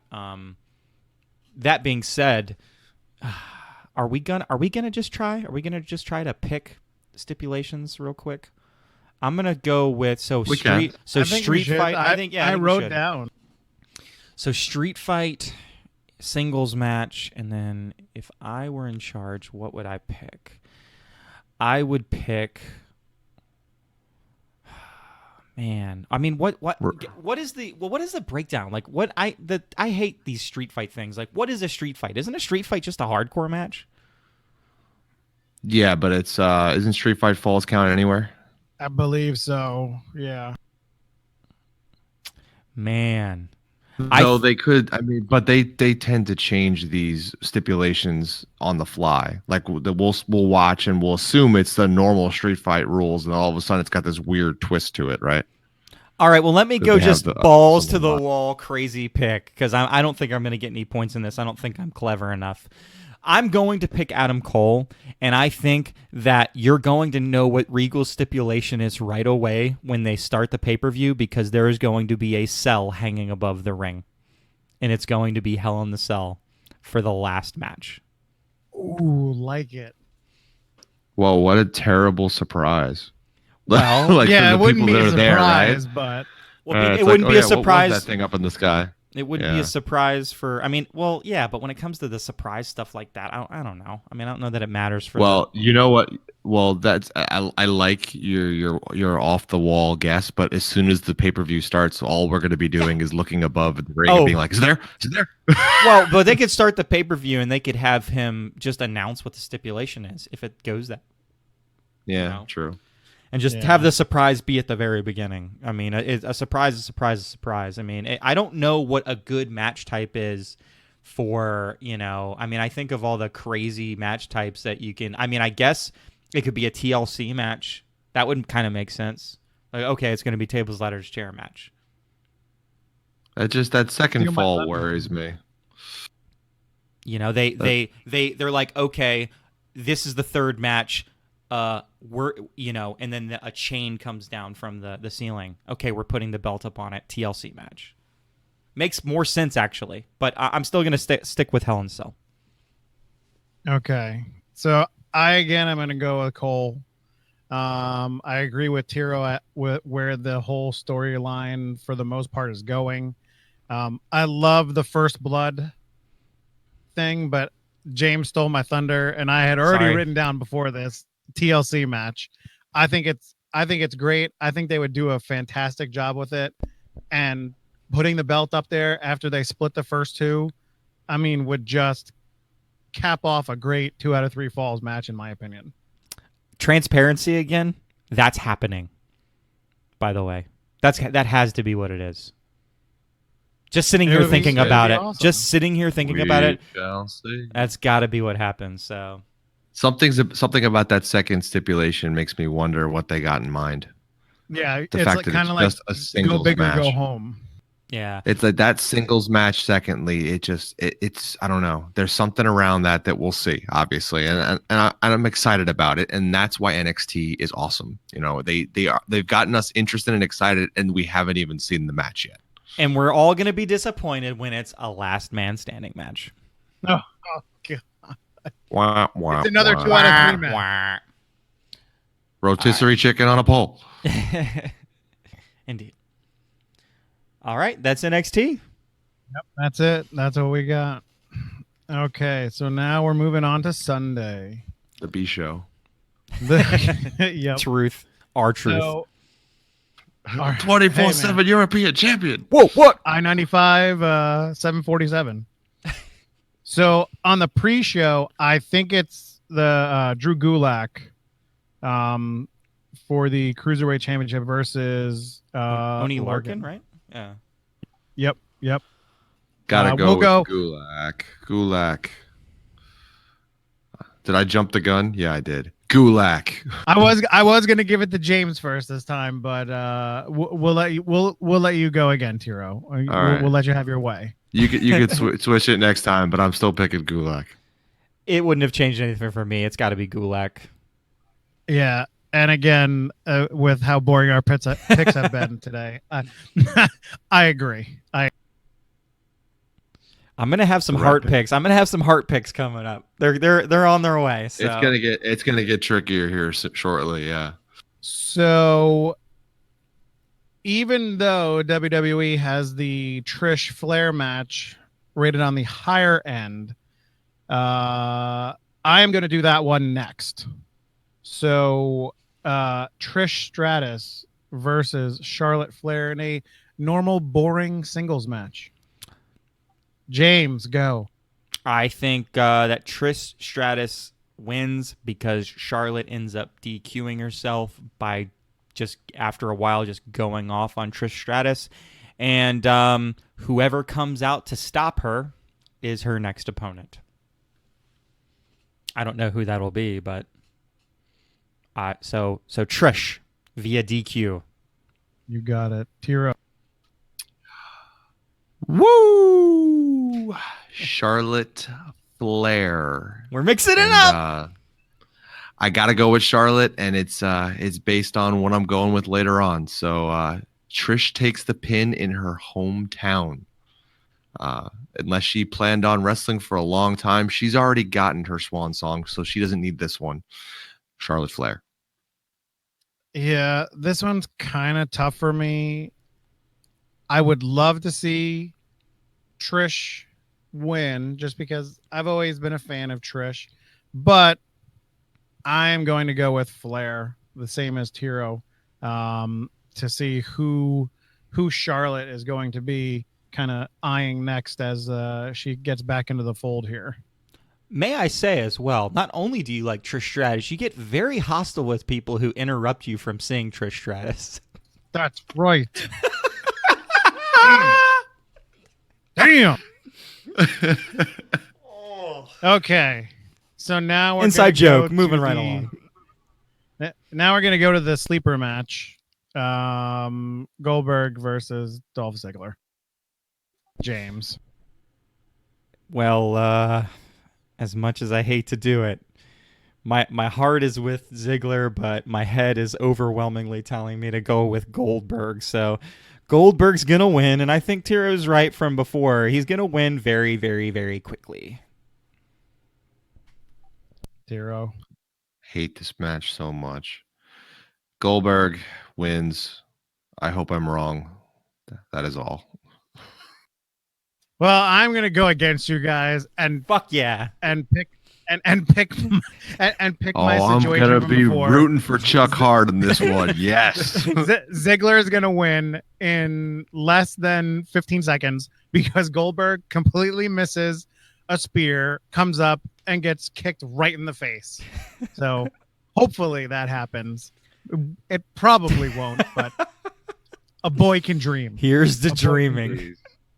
Okay, on to a much better match for the United States Championship. AJ Styles versus Ricochet. James. I love the OC, and I as much as I love Ricochet, I feel like you can put him somewhere else and have him chase another title, and he'll be just as compelling. He's just a really good wrestler, so really good wrestlers do really well typically. AJ Styles all day, baby. Zero. This is a tough one. Like, because you can kind of build a couple of different stories in this match. You can build the heat on the OC and have them help AJ win. You could build the validity of how great Ricochet is by having him get a clean victory over AJ Styles, or even overcome all the odds and beat AJ Styles. Both are good storylines. Both could lead to programs going forward. I'm gonna go with AJ Styles. I think Ricochet is going to beat AJ Styles, but not this Sunday. I think AJ Styles wins. Oh, here we go again. The trio's back. I again back go with together. AJ. Back together again. We had one where we were off, but we're back together. Yeah, I'm going with AJ. I mean, I would love to see the back and forth, with the title thing. And I was toying like Ricochet by DQ because, Gallows and Anderson come in. But yeah, I think it's going to be one of the top matches of the night, in my opinion. But I think AJ is going to take it. You know what? Let's stop this train. Uh-oh. I'm switching my pick. Oh, man, I got to get the eraser out. I'm switching my pick. Are you using a pencil? The more No. the more I think about it, I'm picking Ricochet. They're going to do one of the simple things that we do in wrestling, and they're going to throw the OC away from ringside into the back, throw him out, and Ricochet is going to get the win over AJ Styles and win the United States Championship. Write it in pen. It's down. That makes sense from the standpoint if you're like, okay, it's time to push AJ to a main title because he's so popular. So yeah, it's not a bad pick. Okay, let's go next. The I Quit match, or the I'm out of WWE again match, because we've already done this one before. If Owens loses, he's going to quit WWE. Kevin Owens, Shane McMahon, James. Man, it's interesting. Because I can see these storylines where you have KO lose, and then he comes back and just terrorizes, like at every single city, just terrorizes Shane McMahon over and over and over again. But I don't think that WWE is doing themselves a service by continuing to have Shane McMahon be the forefront of any storyline. I think This is the pinnacle of it, and it's time to kill it. So KO definitely wins. Tiro. Wrong. You had it right the first time. KO is going to do exactly what you said he's going to do. He's going to lose this match and come back and terrorize WWE and try to take over the show constantly until Shane has to give him a match to get back into WWE at the next big pay-per-view. Shane draws heat. I think Fox likes the McMahons on TV, so I think Shane isn't going anywhere. And I'm okay with it as long as KO is involved in it. So Shane McMahon wins, and we're going to have plenty of fun watching KO just show up in the crowd for weeks to come.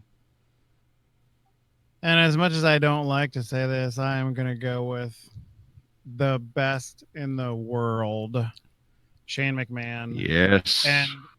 And agreeing with Tiro that the only way that Shane can win this match is exactly with what Tiro said, of Owens coming back and just wreaking utter havoc everywhere SmackDown goes, everywhere Shane McMahon goes, just to annoy him, to bring him back with some crazy match later on. So I'm going to go with Shane on that one.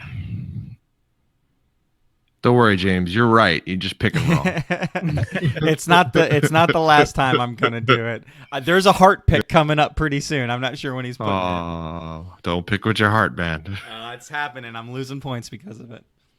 Uh-oh. So we're gonna head over to the SmackDown Women's Championship. Here it is. Bayley versus Ember Moon. James, you have the. So this is the final time that I'm going to do this prediction, but I'm picking with my heart. So my prediction and my pick are going to be totally opposite. My pick is for Ember Moon. Ember Moon is going to win the title because I heart Ember Moon. She's one of my favorite female wrestlers, and I think that she really, really, really deserves it. That being said, I think that my prediction is that Bayley wins. This is weird to pick one, but the prediction is something different. The prediction is that Bayley will actually win and then be attacked by Sasha Banks, and that sets up Bayley's next little program against Sasha Banks. It is the return of Sasha Banks, and it is the last time that I'm predicting this return, because if it does not happen, if, like, let's say my pick is accurate and Ember Moon actually wins, then I just don't believe Sasha Banks is ever coming back. I've picked her way too many times. There's been way too many good opportunities to put her in and make the story really good. And if they don't do it here, then I just don't see them ever doing it. Wait, so that I have this written down correctly, you're picking Ember Moon to win. Yes. By DQ because Sasha Banks is going to attack Bayley. No, she's got to win the title. He's saying Ember Moon wins the title. I'm saying that my prediction is for a point in itself, right? We do that all the time, where we try to predict a storyline. Pulling Ember a Steven. wins legally. Yes. And then Sasha. This is not a Steven. Okay. Hey, wait. How is that a Steven? You're picking both sides. I'm saying. I think for a story, Ember Moon's gonna win. No. If she doesn't win, then Bayley's gonna win. Well, then okay. Well, no. You know what? Then I'll go with what Chuck just said. Ember Moon wins by DQ because Sasha Banks attacks Bayley. That sounds great. Okay. And then that sets that sets up storyline going forward. There you go. Thank you, Chuckles. I didn't mean to push you in one direction or the other. I was just trying to get a handle on what you were saying. I definitely was pushing. Chris just didn't like that I was picking one, but I was saying that my prediction for the storyline was something that was diametrically opposed to what my pick was. Okay. That was for the boss. That one was for the boss, pushing you in the right direction. All right. Pick the match, Chris. On to Tiro, Bayley and Moon. Who you got? I'm just picking Bayley. Nothing fancy. Picking Bayley. I am also going to go with Bayley. I think they're going to continue this little thing between the two of them. And I think, like you said earlier, Tiro, get get Bailey going a little bit more on the heel side of things and everything. So I'm going to go with Bailey on that one. Cool. Let's see. We are going to go next with Finn versus The Fiend. Jane. Mr. Rogers reigns supreme, even though he's dressed as a fiend.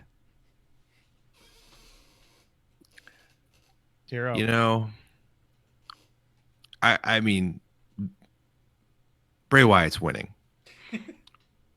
But I would love for The Fiend to not wrestle this match. I would love for The Fiend to not come out in this match. I would love Bray Wyatt to just come out as Mr. Rogers, Bray Wyatt, in this match and still win the match. And then The Fiend, after the match is over, somehow, arrives and does something. And you can easily do that with a double, because obviously you can't quickly put the costume on. But either way, Bray Wyatt's going to win. And The Fiend is going to take this match and continue on to another program as Mr. Balor takes a little bit of a break. So definitely The Fiend. I am also going with Bray. And I'm going to throw in a little demon at the end. I think Bray is going to beat him as The Fiend. I would love to see him come out as Mr. Rogers, because that would be hilarious. But I think as Bray is leaving, Finn is just destroyed in the ring, and like all of a sudden, like smoke's going to come up, lights are going to come out, and you're just going to like see a flash of like the demon or something, like, or red light. Something is going to happen with the demon, so they can bring that back later on. But I am going with Bray, but I think the demon is going to be thrown in there somehow at the end of the match after it's over. I like that finish. I like that, like the almost flicker of the lights, and he's not in the ring anymore almost, right? Baylor's laying there. Exactly. A flicker of the lights, and he comes back on, and you're not quite sure what just happened. Could have been The Fiend, could have been Finn, or maybe they're both gone. Yeah, that could be interesting. I like the visual more of Balor's kind of knocked out, Fiend's walking out. Like you said, he gets to the top of the ramp and he notices that there's smoke everywhere, and then you get the heartbeat, and then the red lights start to pulse, and then he looks back at the ring, and Balor is like leaned over, but just like staring at him, and that's it. That's just how it finishes. I think that's spectacular. Yeah. Give it like you think you've won. Just wait. Yeah. I can picture it now. That's gonna be awesome. It's good stuff.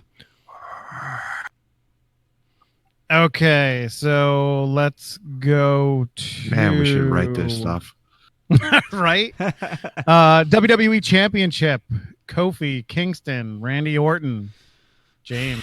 I don't know. I like my Fiend show up in this match, but I don't know whether or not it's important for Orton to win or not. Maybe not. Maybe it's not important for Orton to win. So maybe for the redemptive side of the story, we have Kofi Kingston win this match. And then my prediction is, at the end of the match, the lights go out, Orton is in the ring, and then he is attacked by The Fiend to set up Orton versus The Fiend as being his next program. So I'm going to go with Kofi, because I think, like you said, the redemption for Kofi is big in this match. I think this might be bigger than him winning the title, him finally getting over Randy Orton after all those years of supposed Randy Orton keeping him down in the storylines. And I'm just going to take a wild swing at storyline that we've been talking about for a while, in that this is the beginning of the turn for Big E. And this is the beginning of us getting a New Day match, maybe a triple threat match, maybe a Big E versus Kofi match with Xavier as the ref, something to really just rip them apart. Not that I want this to happen, I don't think it will. I think they like all the merchandise they're selling, but I just wanted to throw a twist on this match. Merchandise. So, but going with Kofi. Yeah, I'm gonna go with Kofi too. Plain and simple. I just think he's gonna win the match on this one. No crazy things. Although I really do love James's, prediction of Bray coming out. I mean, we talked about it earlier. I think it would be great for the next step of things. Okay, so now we're going to Becky Lynch versus Natalya for the women's championship. Boo. Who do you guys think is gonna win, James? I know. As you can see, I'm so excited for this match because I just want someone's back to actually hurt when they get, come on. This is like the definition of a meh match for me. Like, Natalya has been the definition of a meh wrestler for me, and the Becky Lynch character has been the definition of a meh character. But so I have. Let me see. What did I picked before? I picked Trish winning, but by DQ, so she gets the crap kicked out of her, basically. So, man, are we mean and then nice to Toronto, or are we just mean to Toronto? Becky Lynch wins, straight up. Mean, you're just like a mean guy. Toronto, but should I have Rousey interfere in this match and like have Natalya get the win? Damn that you! Sounds very right to me. So, how about Natalya wins via interference from Ronda Rousey? This is why it's good to go first, Chris. Yeah, I know. That was good. No, I was gonna drop a little Rousey, possibility on this too, but I'll stick with my first prediction of them doing a Toronto screw job to Becky Lynch and getting the pop from the crowd, with Stephanie actually screwing over Becky, which is a total swerve, totally out of character, something I don't think anybody would see coming, but in the end would totally see coming because it's basically a play off the Montreal screw job and a flip on its head. So I'm going to go with Natty winning the belt, Natty becoming the champion. I can't believe we both just picked her. That's crazy. Ugh. Yeah, and I don't think it's far-fetched to think that your version would work. I think something happens in this match. It can't just be a simple, clean match. It's I don't see it. I'm just gonna go Becky Lynch just to go against you guys. I mean, I could really care less who wins the stupid submission match. I just hope if Natalya wins, no matter how she wins, that Becky Lynch actually like clutches her back instead of her knee. That's all. Hey, if you have any love for Sasha Banks, it's not the worst place to throw her into for a prediction. True. I'm just going to leave it Becky Lynch. We'll see what happens. I mean, but like if Natalya gets up and like Becky Lynch puts her in the arm thing and like all of a sudden like Natalya's like holding her ankle, I'm calling bullshit and I'm not watching anything else. He's done. I'm done. Anyway, speaking about done, we're almost done. Last match of the night, probably. We have the Universal Championship. Brock Lesnar versus Seth Rollins. James, go. They are building this like a David Goliath type of match where you have David at being Seth Rollins, where he's kind of injured and he swears that he's going to, take down Goliath. Goliath is going to destroy David. The Beast is winning. It's not even going to be close. The match is just going to be like, I don't know that I want to call it a full squash, but I don't think it's going to be, much better than that. It's just kind of obvious right now that they're making Rollins look beat down to the point where when he loses, it's okay because he's been so hurt over the last few weeks. And honestly, if Rollins did win, what do you do with Brock? Does he go away again? You just brought him back. Is he just going to do this thing where he goes away for a few months, Rollins gets a run for a little while, and then Brock comes back and beats him again? Like, until you interject a third person, I don't know. It makes the most sense, unfortunately, that Brock wins this match. And as much as I hate to bring the trio back and agree with you guys, especially since it's Brock Lesnar, I'm going to go with Brock Lesnar winning. He's just beaten the crap out of Rollins a lot lately. And I like the whole thing of what you guys just said about Rollins being the downtrodden. He's been beaten down. He is injured. How could he possibly beat, the beast, Brock Lesnar? So Lesnar wins, and we got to get somebody else into the mix with the championship here. Someone else has got to bring some new blood into this whole championship title there. But well, there you go. Here's offshoot prediction. Like who's going to be Lesnar's next opponent? If we all think he's going to win, who's his next opponent going to be? Lars Sullivan. No, I'm just kidding. I just wanted to say that to mess with Chris. I just left. Bobby Lashley. I know they don't necessarily have great chemistry, but Braun Strowman. I would love to see Braun Strowman. I'm not a fan of Bobby Lashley. I'm not a fan of Bobby Lashley. I know you're not. I know. You have a shirt. What are you talking about? Yeah, wait, hold on. You do have a shirt. So, but it's we did Lesnar, Reigns, bad wrestler. Are we going to go bad wrestler again? Is that Brock's whole thing? It's always going to be a bad wrestler for him, to go up against next. I mean, Rollins is a good wrestler. I'm not taking that away from him. I'm not calling him a bad wrestler, but I don't know. Can we just have the Viking? Can we have my Viking guys just kick the crap out of Brock Lesnar and be like, "Yo, get out of here, bitch"? Because that's what they would probably say. They'd call him a bitch. There's one thing I'd be really excited for if they threw out there at the end of the match. Lesnar beats the crap out of Rollins, and all of a sudden, bro, and Matt Riddle comes out.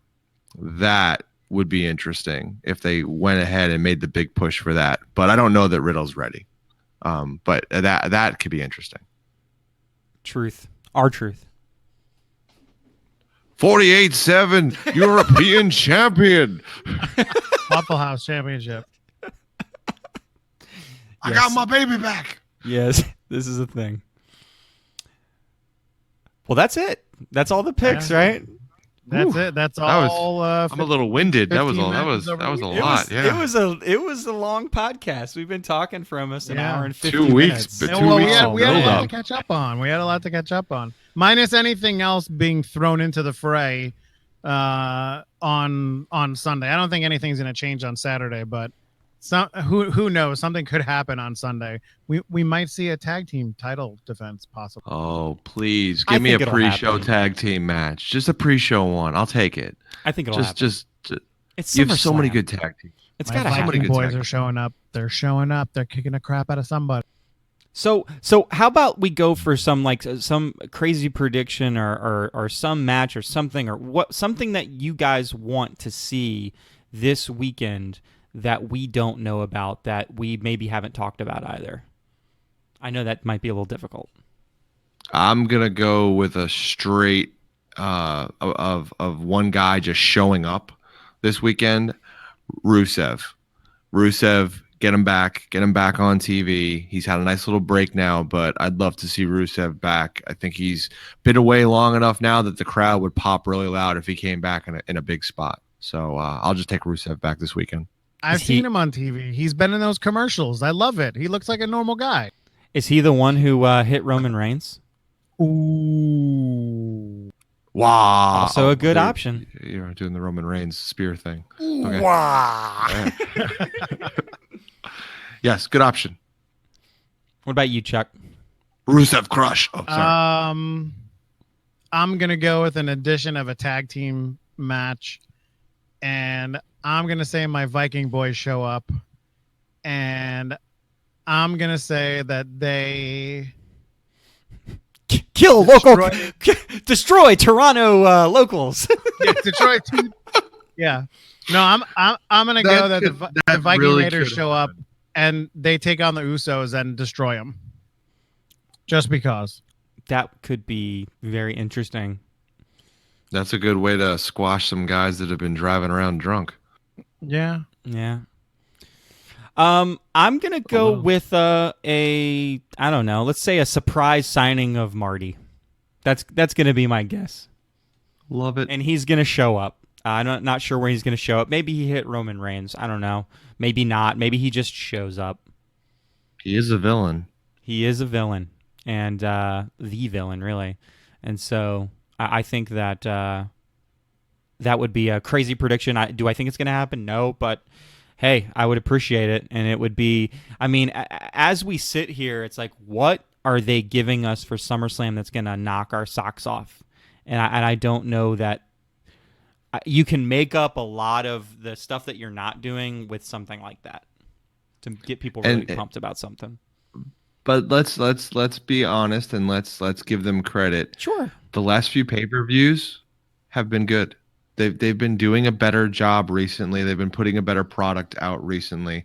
It's just interesting that this card doesn't look that great right now. Yeah. But we've been fooled before by a card that doesn't look that great and all of a sudden it's amazing. Now, that's NXT normally. NXT could usually fool us and go, this card looks kind of so-so, and then all of a sudden everybody comes with it. So, I'll give them credit. It's interesting because as much as I want a tag team match, well, it might be fun for them to add 2 matches, but I think it's a little bit too late. It'd be fun for them to add basically like a 3 or 4-way tag team match that's like a ladder match or something like that. Yeah. And do something very do something very similar with the Intercontinental Championship and throw a bunch of people in the ring to go after that. Because you could put Andrade versus Nakamura versus Rusev versus Ali. Aleister Black. Aleister Black. Yeah, there's so many good wrestlers that they're just not using in this pay-per-view. Yeah. There's so many. So many. It's great. Cross your fingers, cross your toes, maybe. We'll see. Well, that's all our time. Thank you, everybody, for listening. I definitely enjoyed talking wrestling with you guys after 2 weeks off. It was a really fun time. And Chuck, you have retained the title of the episode. Yes. So 2 in a row. I love it. So that will definitely be the name of the episode. Although it was Joe Schmo and what was the back end of it? I think it was Jim Schmucklack. Oh yeah, Schmucklack. Yeah. Or like Roy, I think it might have been Roy or something like Roy Schmucklack or something like that. Yeah, it was definitely Schmucklack. That was the guy's last name. Yeah, that is the name of the episode. So Mr. Schmucklack. Oddly enough, Mr. Schmucklack is from Toronto, so we might see him. There you go. We might see him facing the Viking Raiders. Raiders. Yeah, here you go. Here's a match. It's the Viking Raiders versus like 10 different no-name tag teams, all in the ring at the same time. Who wins? It's the Schmucklack family, all of them. The only reason I would love that match is it be WWE kind of making fun of itself. So if that happens, there's somebody listening to our podcast, like 100%. Exactly. Because that's definitely so out there that something they would never do. If it happens, it's like, okay, yeah, somebody's listening. Well, just if a jobber named Schmucklack shows up on one of the shows, I'm going to be concerned. Yeah. Yeah. I'm taking copyright on Schmucklack. There you go. All right. Well, thank you, everybody, for listening to us. That's been our time this week. We appreciate listening. If you haven't subscribed yet, please subscribe. If you liked what you heard, hit the like button. If you didn't like what you heard, hit the dislike button. Thumbs down. And yell at us. Be like, yo, haters. you guys need to stop having so much fun and like talk like realistic facts. There's no way, that storyline could ever happen. We like that. I'll argue with you. Yeah, take that. Yeah. All right. Well, that's been our time. Thank you for listening. We'll see you next week. Bye-bye.